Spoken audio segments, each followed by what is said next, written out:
In this video, we'll try to introduce a new feature of the Harvester 1.6.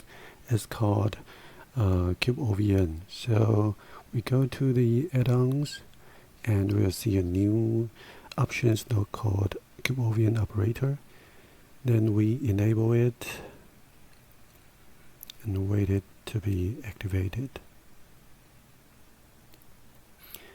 Now you will go to networks and you will see a new network type called overlay network.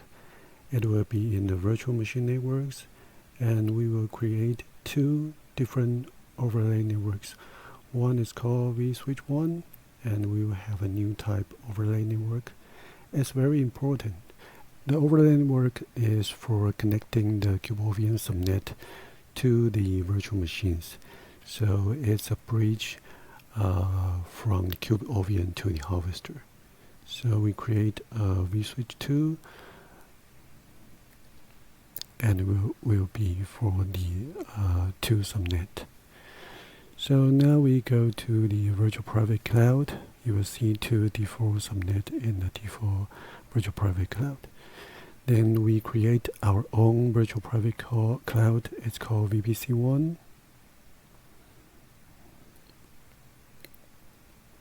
And we create new subnet. Specify with name as vSwitch1 subnet. We give a CID address of 172.20.10 for 24 bits. And we use the provider as a first overlay network, vSwitch1. Then we specify the gateway IP. Create. Then we create the second subnet, and we use the vSwitch2 overlay network as the provider. So we create vSwitch2 subnet. We specify CIDR 172.20.20 for 24-bit. And we use the vSwitch2 as the provider.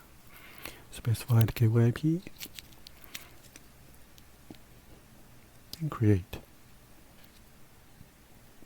Now we have two subnet.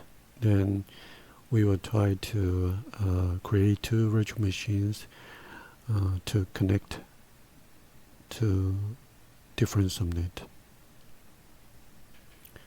So now we go to the subnet configuration. We have to enable the DHCP.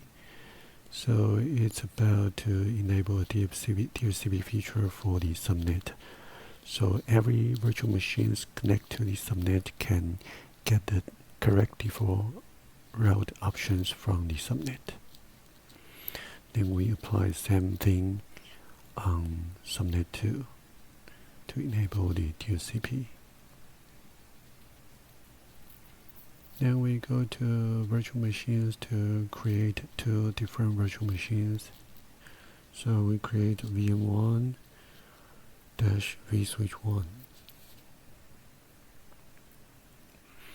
Give very basic configurations.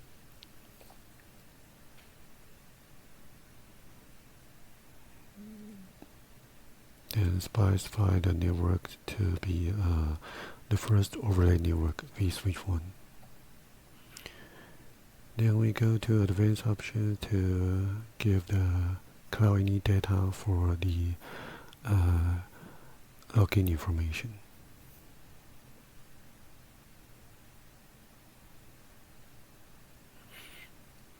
Okay. Then we create a second virtual machine called VM1 vSwitch2.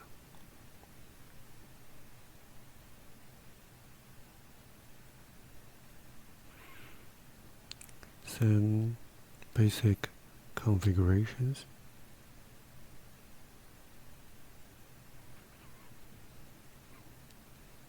We just specify a different overlay network to be vSwitch2.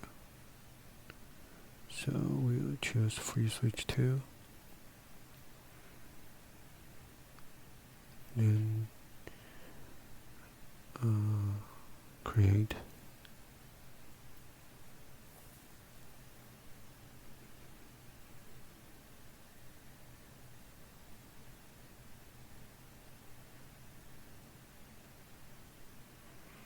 Yeah, we connect to different virtual machines to different subnet. So the VM1 vSwitch1 get the IP address from subnet 1, and we expect the VM1 vSwitch to get the IP address from subnet 2. So to enable the default route entry, we have to go to the virtual machines configuration to use the binding interface manage tab, so that it won't use the default DHCP server from the KubeVirt. After this change applied, we can get the correct DHCP options from the subnet. Then we will have a default route correctly configured. If we don't do this, we will have no default route for each connected virtual machines. Then we will fail to connect IP address from other subnet or other IP range. So now we restore the two virtual machines.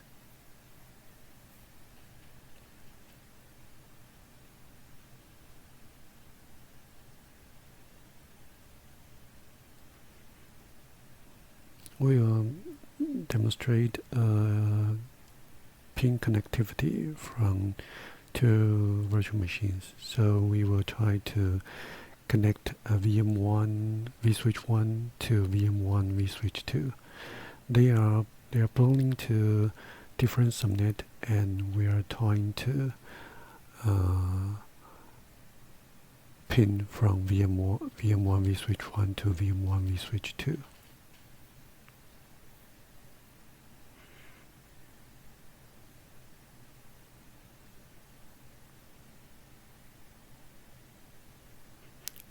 So now the default route is there.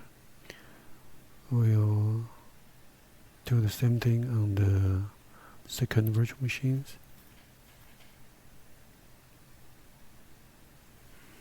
And we check the same thing, the default route. As you know that by default that the subnet belong to the same virtual private cloud are able to connect it to each other. They share the connectivity under the same VPC. If the subnet belongs to different VPC, they are not able to connect to each other. So now we are trying to pin from VM1 vSwitch2.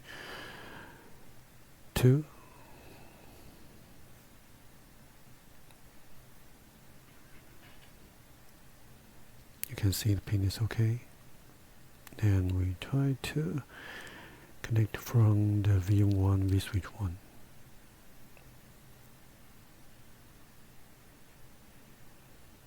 Yeah, they can pin each other under the same virtual private cloud, but different subnet. So now we'll go to the subnet 1's configuration. We'll demonstrate how the private subnet works. If we enable the private subnet, it means that the subnet are not accessible from other subnets under the same virtual private cloud. So now you see we do the same pin.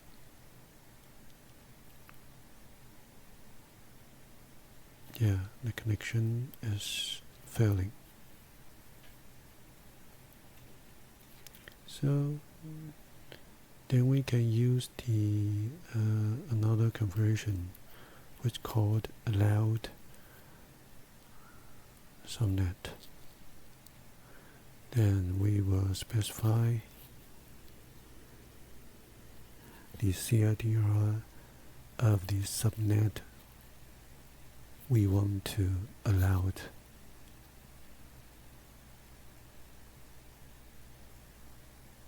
So then we'll do the same pin.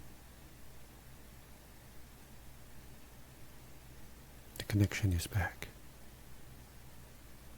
So now you know how to use the private and the